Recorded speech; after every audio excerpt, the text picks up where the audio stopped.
16 जून 2021 की देर शाम केरला के रहने वाले सीके बालचंद्रन को एक बहुत ही डिस्टर्बिंग फोन कॉल आता है, जिसमें उन्हें बताया जाता है कि उनकी जो टाउन वाली टॉय शॉप है उसमें आग लग गई है। ये सुनते ही वो तुरंत दुकान पर पहुंचते हैं और देखते हैं कि आधी से ज्यादा दुकान आग की चपेट में आ चुकी है। इसी इंसिडेंट की ठीक अगली सुबह बालचंद्रन को फिर एक फोन कॉल आता है, बट अब की बार वाला कॉल उनके घर से ही आया था, जिसमें उनकी छोटी बेटी उन्हें बताती है कि उनकी बड़ी बेटी दृश्या को किसी ने बड़ी ही बेरहमी से चाकू मार दिया है एंड अपनी बड़ी बहन को बचाते वक्त उसे भी काफी चोट आ गई है। जिसके बाद आसपास के लोग उन दोनों बहनों को हॉस्पिटल लेके जाते हैं, बट अनफॉर्चुनेटली दृश्या बच नहीं पाती। बाद में पुलिस जब इनकी छानबीन करती है तो पता चलता है कि इन क्राइम्स के पीछे सिर्फ एक 21 साल का विनेश विनोद नाम का लड़का था, जो कि दृश्या का ओल्ड स्कूलमेट भी रह चुका है। According to the police he murdered Drishya for breaking up with him and rejecting his proposal. बिल्कुल दृश्या की तरह ही 17 साल की देविका की भी लगभग यही कहानी है। केरला की रहने वाली देविका 12th क्लास की स्टूडेंट थी, जिसे 9 अक्टूबर 2019 को लगभग 24 साल के मिथुन द्वारा उसके ही घर पर जिंदा जलाने की कोशिश की गई। मिथुन अचानक से देविका के घर आता है और देविका के ऊपर पेट्रोल डालकर उसे जला देता है, जिसे बचाने की खातिर देविका के फादर, मदर, उसकी छोटी बहन आग को रोकने की कोशिश करते हैं,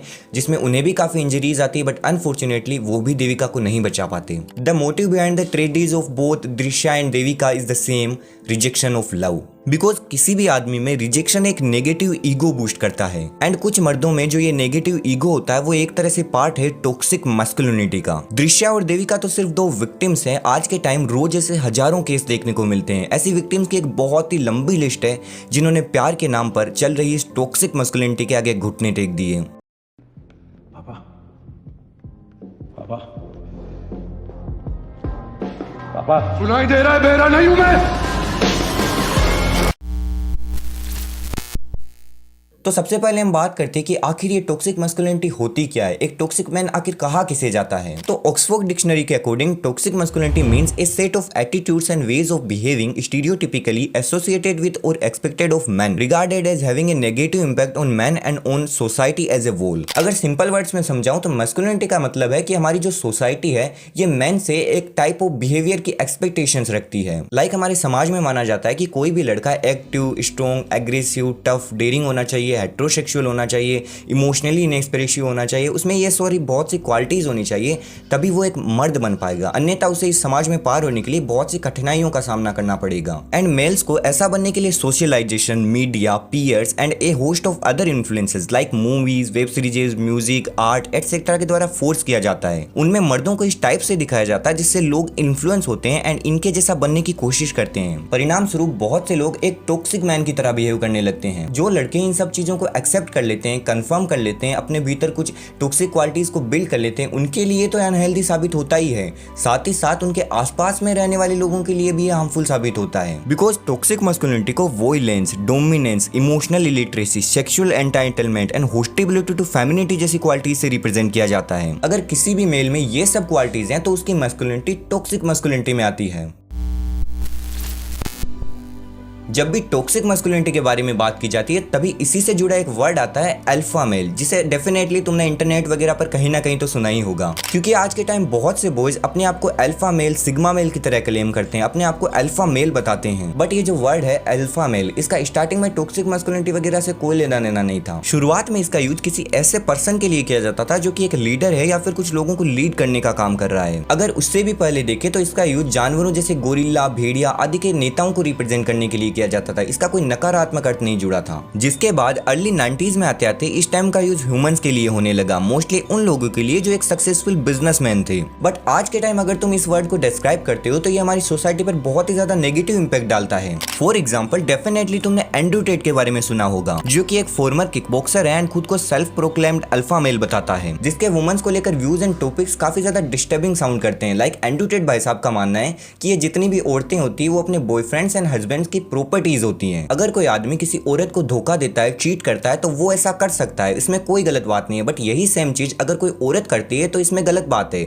वो ऐसा नहीं कर सकती। सेम चीज अगर कोई आदमी कर रहा है तब वो गलत नहीं है, बट कोई औरत कर रही है तब वो गलत है। इन्हीं सब स्टेटमेंट्स के कारण एंड्रू टेट एंड उनके छोटे भाई ट्रिस्टन टेट को, मोस्टली एंड्रू टेट को, सारे सोशल मीडिया से बैन कर दिया गया था। अब ये तुम्हें ज्यादातर एक्स पर ही देखने को मिलते हैं। अब जाहिर है कि अगर तुम्हारी मैस्कुलिनिटी टॉक्सिक मैस्कुलिनिटी है तो इसका एक नेगेटिव इंपैक्ट ही देखने को मिलेगा। हमारी सोसाइटी, उसमें रहने वाले लोगों पर इसका एक नकारात्मक प्रभाव ही पड़ेगा। फिर चाहे वो कोई सा भी जेंडर हो, मेल हो, फीमेल हो या फिर कोई अदर जेंडर्स हो, इंपैक्ट तो सब पर पड़ता है। एक रिपोर्ट के अनुसार टॉक्सिक मैस्कुलिनिटी 83.2% फीमेल्स को एंड 87.1% मेल्स को अफेक्ट करती है। मतलब इसका प्रभाव औरतों के मुकाबले मर्दों में ज्यादा देखने को मिलता है। ये मेंस को ज्यादा अफेक्ट करती है, जिसके कारण इसका जो नेगेटिव इंपैक्ट है वो औरतों पर ज्यादा पड़ता है। लाइक मैंने वीडियो की शुरुआत में भी वो कुछ एग्जांपल्स बताए, दृश्य एंड देविका वाले केसेस में देखने को मिला। बिकॉज जब तुम आदमियों के खुद को प्रूव करने वाले उस साइकोलॉजिकल एस्पेक्ट को लेते हो एंड बाकी मर्दों के बीच मर्दानगी दिखाने वाले उस बिहेवियर को लेते हो, then what you get just some pretty demeaning and sexist conversations. किसी भी टॉक्सिक मैन में एक टाइप ऑफ पेट्रिकल बिहेवियर देखने को मिलता है, जिसके परिणाम स्वरूप वो बहुत ही जल्दी एब्यूसिव हो जाता है, वोलेंट हो जाता है एंड मारपीट पर उतर आता है। फॉर एग्जाम्पल, तुमने अपने घर परिवार में, सोसाइटी में बहुत से लोगों को देखा होगा कि जो भी बहुत ही जल्दी वोलेंट हो जाते हैं, अपनी पत्नी पर, अपने बच्चों पर हाथ उठा देते हैं, मारपीट पर उतर आते हैं। बिकॉज उनमें एक डर होता है कि अगर किसी ने भी मेरी पत्नी को मुझसे ऊंची आवाज में बात करते हुए देख लिया, मेरे सामने बोलते हुए देख लिया, तो उसे लगेगा कि मैं तो मेरी पत्नी से डरता हूँ, मैं तो कमजोर हूँ, और अगर ऐसा हुआ तो इस सोसाइटी में फिर मेरी क्या ही इज्जत रह जाएगी। चाहे मेरी खुद की कितनी भी गलती हो, बट मैं तो एक मर्द हूँ, मैं किसी औरत की बात कैसे मान सकता हूँ। इसी सरमोर सोच के चलते वो बहुत ही जल्दी एब्यूसिव हो जाता है, वोलेंट हो जाता है, मारपीट पर उतर आता है एंड खुद को एक टॉक्सिक मैन साबित कर देता है। इसके अलावा यही टॉक्सिक मैस्कुलिनिटी उसके खुद के लिए भी डेंजरस साबित होती है। बिकॉज अगर कोई भी मैन टॉक्सिक मैन है तो वो अपने बिहेवियर्स एंड अपनी मेंटलिटी के चलते दूसरों के साथ कभी भी अच्छी रिलेशंस बिल्ड नहीं कर सकता। वो अपने ईगो के कारण एंड ऑफ द डे बिल्कुल अकेला रह जाएगा। परिणाम स्वरूप उसे डिप्रेशन, एंजाइटी, लोनलीनेस जैसे कई मेंटल इश्यूज होंगे, फिजिकल इश्यूज होंगे, उसे भी बहुत सी प्रॉब्लम से गुजरना पड़ेगा। अब तुम्हारे जहन में भी एक सवाल आ रहा होगा कि अगर इन सब चीजों से इतने नेगेटिव इंपैक्ट पड़ते हैं, इतने इश्यूज होते हैं, फिर भी लोग टॉक्सिक मैस्कुलिनिटी की ओर क्यों जा रहे हैं? इसके पीछे के क्या रीजंस हैं? तो काफी सारे आर्टिकल्स पढ़ने के बाद मेरे सामने इसके 4 मेन रीजंस आए हैं, जिनमें से सबसे पहला रीजन है द मैन बॉक्स।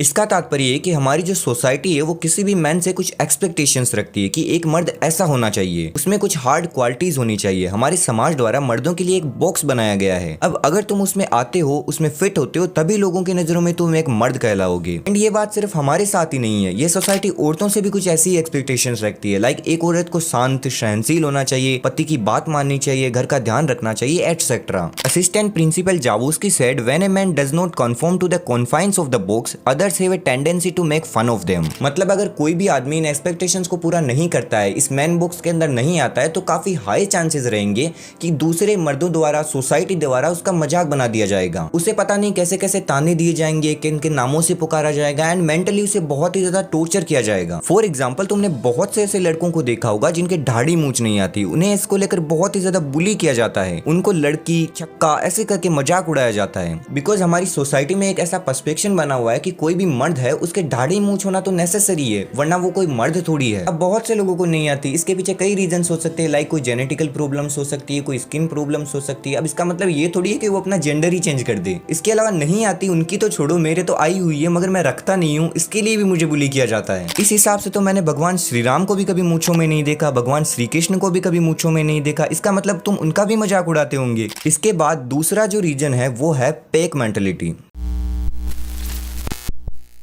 इसका तात्पर्य है कि जब भी लोग इकट्ठा होते हैं, किसी ग्रुप में होते हैं, तब ये टॉक्सिक मैस्कुलिनिटी और भी ज्यादा बढ़ती है। लाइक तुमने नोटिस किया होगा कि जब भी तुम किसी ग्रुप में होते हो तो उसमें कई ऐसे लोग भी होते हैं जो खुद को सिग्मा की तरह दिखाना चाहते हैं। इसके लिए वो ग्रुप के बाकी मेंबर्स का मजाक उड़ाते हैं, बिकॉज वो ऐसा फील करना चाहते हैं कि ग्रुप का मैन लीडर मैं ही हूँ, सबकी कहानियों का मैन कैरेक्टर मैं ही हूँ। एंड कुछ लोग इनसे इंप्रेस होकर बिना कुछ सोचे समझे इन्हें किसी शिप की तरह फॉलो करने लग जाते हैं। एक सर्वे के according in groups of boys everyone is there to stabilise himself as the alpha male. ऐसी सिचुएशन में हर कोई अपने आप को अल्फा, सिग्मा या फिर एक मजबूत मर्द जताना चाहता है। जिसके बाद तीसरा जो मेन रीजन आता है वो है homophobia. According to Cambridge Dictionary, homophobia means harmful or unfair things a person does based on a fear or dislike of gay people or queer people. For example, तुमने ऐसे बहुत से लोग देखे होंगे जो कि LGBTQ, ट्रांसजेंडर्स एंड ये लोगों को हेट करते हैं एंड इसी हेट के चलते बाद में उनके मन में इन आइडेंटिटीज को लेकर एक डर पैदा हो जाता है।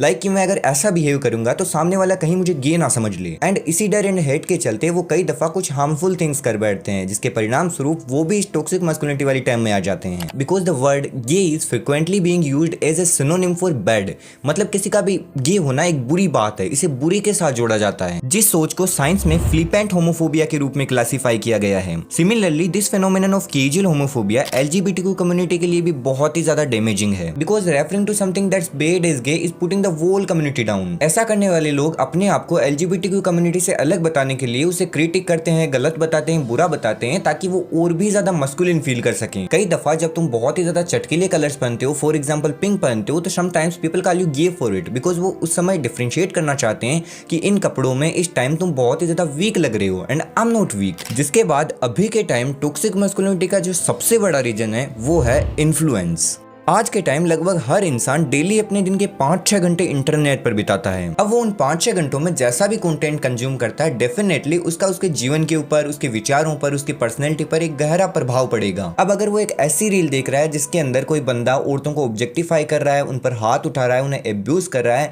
एंड लोग उसे सिग्मा मेल करके पुकारे हैं, कमेंट्स में वो पत्थर वाले इमोजी डाल रहे हैं, तो डेफिनेटली वो इन्हीं चीजों को अपनी रियल लाइफ में दोहराने की कोशिश करेगा। एंड तुम भी जानते हो इसके कितने नेगेटिव इंपैक्ट देखने को मिलेंगे। एंड आई थिंक लोगों जो इस चीज को लेकर सबसे ज्यादा ब्रेन वॉश हुआ है ना, वो हुआ है ये इंस्टाग्राम पर सिग्मा मेल वाले एडिट्स देखने के कारण। तुमने भी वो Batman, fight club, American psycho जैसे मूवीज के एडिट्स देखे होंगे। अब तुम खुद ही देखो, अमेरिकन साइको कितनी अच्छी मूवी है, कितना अच्छा मैसेज देकर जाती है, बट लोगों को कुछ पता ही नहीं है कि एक्चुअल में मूवी में है क्या, वो किस बारे में है, क्या बताना चाहती है, वो क्या मैसेज देना चाहती है, बिकॉज सिर्फ उन्होंने एडिट्स देखे हैं। उनमें से 90% बंदों ने तो ये मूवीज कभी देखी ही नहीं, उन्होंने देखी भी है तो ये एनिमल जैसी मूवी, जिसके बारे में मैं बताकर तुम्हारा वक्त बर्बाद नहीं करना चाहूंगा, बिकॉज तुम्हें भी पता है कि इसके अंदर क्या है।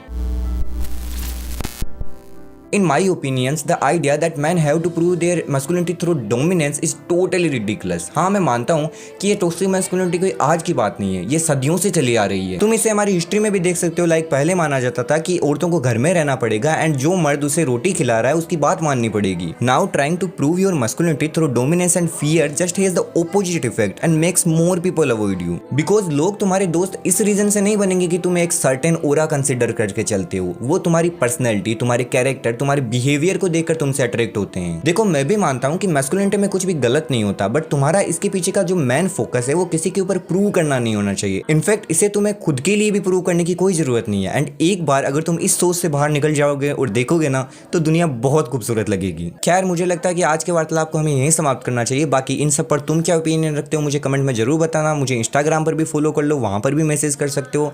एंड अगर वीडियो पसंद आए तो वीडियो को लाइक एंड चैनल को सब्सक्राइब करना बिल्कुल मत भूलना। मुझे उम्मीद है कि हम फिर मिलेंगे।